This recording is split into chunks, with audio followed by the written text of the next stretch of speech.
Hello friends, ओम श्री गणेशाय नमः। आप सभी का स्वागत है आपके अपने यूट्यूब चैनल पर।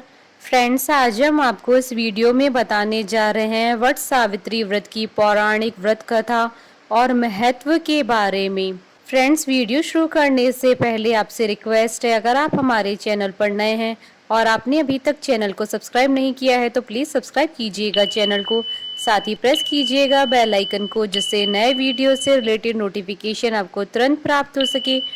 और वीडियो पसंद आने पर वीडियो को लाइक और शेयर जरूर कीजिएगा ताकि सभी भक्तों को इस वीडियो का लाभ प्राप्त हो सके। और कमेंट बॉक्स में ओम श्री गणेशाय नमः जरूर लिखिएगा। वट सावित्री व्रत ज्येष्ठ मास की कृष्ण पक्ष की अमावस्या तिथि के दिन मनाया जाता है। इस साल वट सावित्री व्रत 10 जून 2021 गुरुवार के दिन है। महिलाएं इस दिन वट सावित्री का व्रत अखंड सौभाग्य, कल्याण की कामना और संतान प्राप्ति के लिए करती हैं। वट सावित्री अमावस्या के दिन सावित्री ने यमराज से अपने पति सत्यवान के प्राणों की रक्षा की थी। हिंदू धर्म में वट सावित्री अमावस्या सौभाग्यवती स्त्रियों का महत्वपूर्ण पर्व है। इस व्रत को ज्येष्ठ कृष्ण त्रयोदशी से अमावस्या तथा ज्येष्ठ शुक्ल त्रयोदशी से पूर्णिमा तक रखने का विधान है। मान्यता है कि वट सावित्री व्रत करने से पति दीर्घायु और परिवार में सुख शांति आती है। पुराणों के अनुसार वट वृक्ष में ब्रह्मा, विष्णु और महेश तीनों का वास होता है। इस व्रत में वट वृक्ष के चारों ओर परिक्रमा करके सौभाग्यवती स्त्रियां रक्षा सूत्र बांधकर पति की लंबी आयु की कामना करती है। वट सावित्री व्रत में वट और सावित्री दोनों का ही खास महत्व माना गया है। वट सावित्री व्रत के दिन वट वृक्ष की पूजा का विधान है। इसके साथ ही महिलाएं सत्यवान, सावित्री और यमराज की पूजा भी करती हैं। व्रती महिलाओं को इस दिन सत्यवान और सावित्री की कथा को विशेष तौर पर पढ़ना या सुनना चाहिए। फ्रेंड्स, अब आइए आरंभ करें वट सावित्री व्रत की पौराणिक कथा। देवी पार्वती जी ने कहा, हे देवताओं के भी देवता, जगत के पति शंकर भगवान, प्रभास क्षेत्र में स्थित ब्रह्मा जी की प्रिया जो सावित्री देवी है, उनका चरित्र आप मुझसे कहिए, जो उनके व्रत का महात्म हो और उनके संबंध का इतिहास हो, एवं जो स्त्रियों के पतिव्रत्य को देने वाला, सौभाग्यदायक और महान उदय करने वाला हो। तब शंकर भगवान ने कहा, हे महादेवी, प्रभास क्षेत्र में स्थित सावित्री के असाधारण चरित्र को मैं तुमसे कहता हूँ। हे माहेश्वरी, सावित्री स्थल नामक स्थान में राजकन्या सावित्री ने जिस प्रकार से उत्तम वट सावित्री व्रत का पालन किया। भद्र देश में एक धर्मात्मा राजा रहता था जो सभी प्राणियों के हित में तत्पर रहता था। उसका नाम अशुभति था। धर्मात्मा, क्षमाशील, सत्यवादी होने पर भी राजा संतान रहित था। एक समय वह राजा प्रभास क्षेत्र में यात्रा करते हुए पहुंचा और सावित्री स्थल पर आ गया। वहां पर राजा ने अपनी रानी के साथ इस व्रत को किया, जो सावित्री व्रत नाम से प्रसिद्ध सभी प्रकार की कामनाओं को पूर्ण करने वाला है। भूर्भुवस्व इस मंत्र की साक्षात मूर्ति बनकर स्थित श्री ब्रह्मा जी की प्रिया सावित्री देवी उस राजा पर प्रसन्न हुई।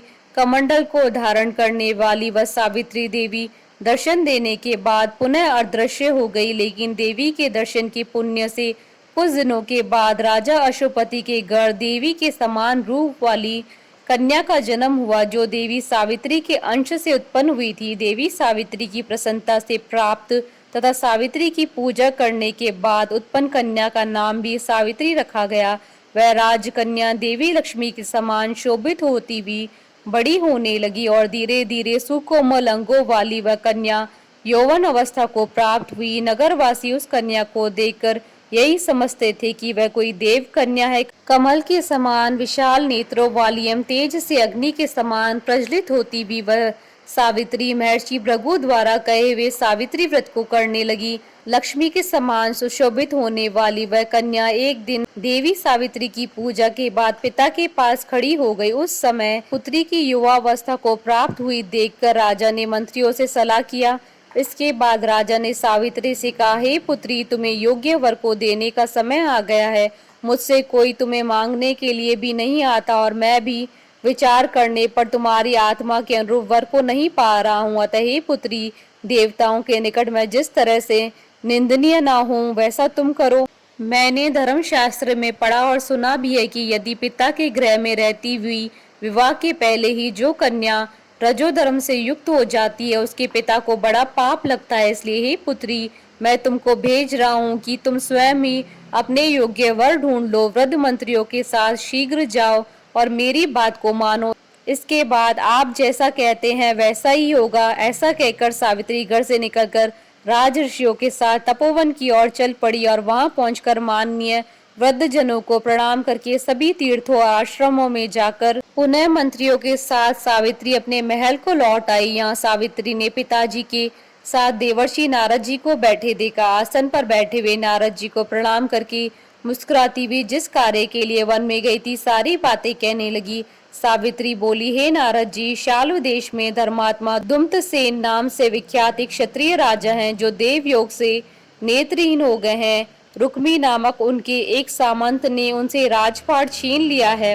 वह अपने पुत्र और पत्नी के साथ वन में रह रहे हैं। उनका पुत्र सत्यवादी और धर्मात्मा है, उसे ही मैंने अपने पति के रूप में वरण किया है। नारद जी सावित्री के वचनों को सुनकर बोल पड़े कि हे राजन, सावित्री ने यह बड़ा कष्टप्रद कार्य कर डाला। बाल बुद्धि होने से इसने केवल गुणवान समझकर सत्यवान को वरण कर लिया।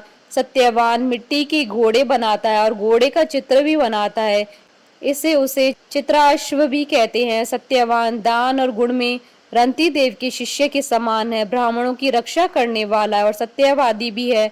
राजा यताति के समान उदार, चंद्रमा के समान प्रिय लगने वाला है। रूप में दूसरे अश्विनी कुमार के समान और दुम्तसेन के समान बलवान है, लेकिन उसमें केवल एक दोष है, दूसरा कोई नहीं कि सत्यवान आज से ठीक 1 वर्ष पर शीर्णायु हो जाने से देह त्याग कर देगा। इस प्रकार नारद जी की बात सुनकर राजकन्या सावित्री ने राजा से कहा, राजा, लोग किसी से एक बार कोई बात कहते हैं, ब्रह्मवेता एक ही बार कहते हैं और एक ही बार कन्या दी जाती है। ये तीनों कर्म एक ही बार किए जाते हैं, बार बार नहीं।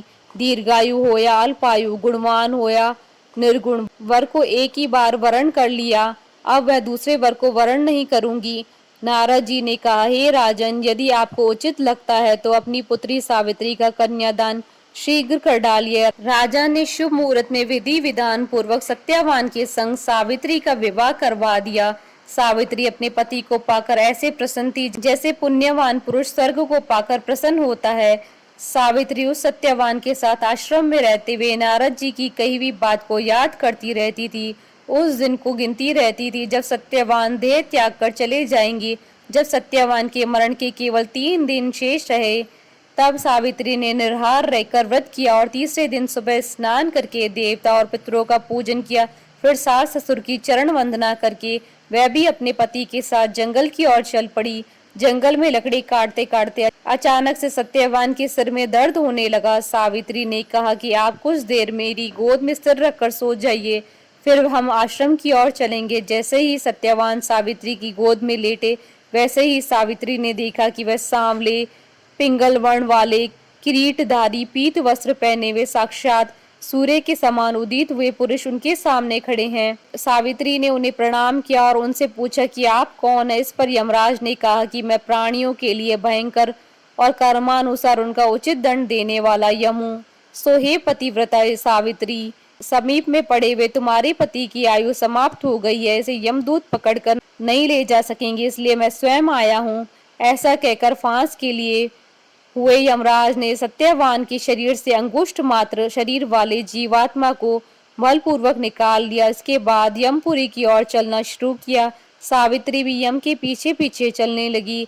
यमराज ने सावित्री से कहा कि कोई भी जीव बिना आयु समाप्त हुए यम मार्ग से नहीं जा सकता। सावित्री ने यमराज से कहा कि आप जैसे सज्जन पुरुष के साथ मैं चल रही हूँ, मेरे पति आपके साथ हैं, तो मुझे आपके साथ चलने में कोई शर्म और गिलानी नहीं हो रही है। दूसरी बात, स्त्रियों के लिए इस पृथ्वी पर लोक में पति को छोड़कर कोई अन्य स्थान नहीं है, इसलिए मैं आपका अनुगमन कर रही हूँ। सावित्री की मधुर बातें सुनकर यम ने कहा कि मैं तुम्हारी बातों से प्रसन्न हूँ, इसलिए जो इच्छा हो वर मांग लो। सावित्री ने तब यमराज से अपना खोया हुआ राज्य, सास ससुर की आंखों की रोशनी और 100 पुत्रों का वरदान मांग लिया। अपने वरदान के जाल में फंसकर यमराज ने सत्यवान की आत्मा को मुक्त कर दिया और सावित्री को लौटा दिया। सावित्री पति के साथ अपने आश्रम लौट आई। सावित्री ने सावित्री देवी का व्रत किया, जिसके प्रभाव से उसके सास ससुर की आंखों की रोशनी लौट आई। इनका राज्य भी मिल गया, 100 पुत्र हुए। इस प्रकार सावित्री सत्यवान चिरकाल तक राज्य सुख भोगते रहे। अतः पतिव्रता सावित्री के अनुरूप ही प्रथम अपने सास ससुर का उचित पूजन करने के साथ ही अन्य विधियों को प्रारंभ करे। वट सावित्री व्रत करने और इस कथा को सुनने से उपासक के वैवाहिक जीवन या जीवन साथी की आयु पर कोई भी संकट नहीं आता है और उसे अखंड सौभाग्य की प्राप्ति होती है। कथा अधूरी हो तो पूरी करना और पूरी हो तो मान रखना। बोलिए सावित्री माता की जय। हमारे साथ इस वीडियो में अंत तक बने रहने के लिए आपका धन्यवाद। ओम श्री गणेशाय नमः।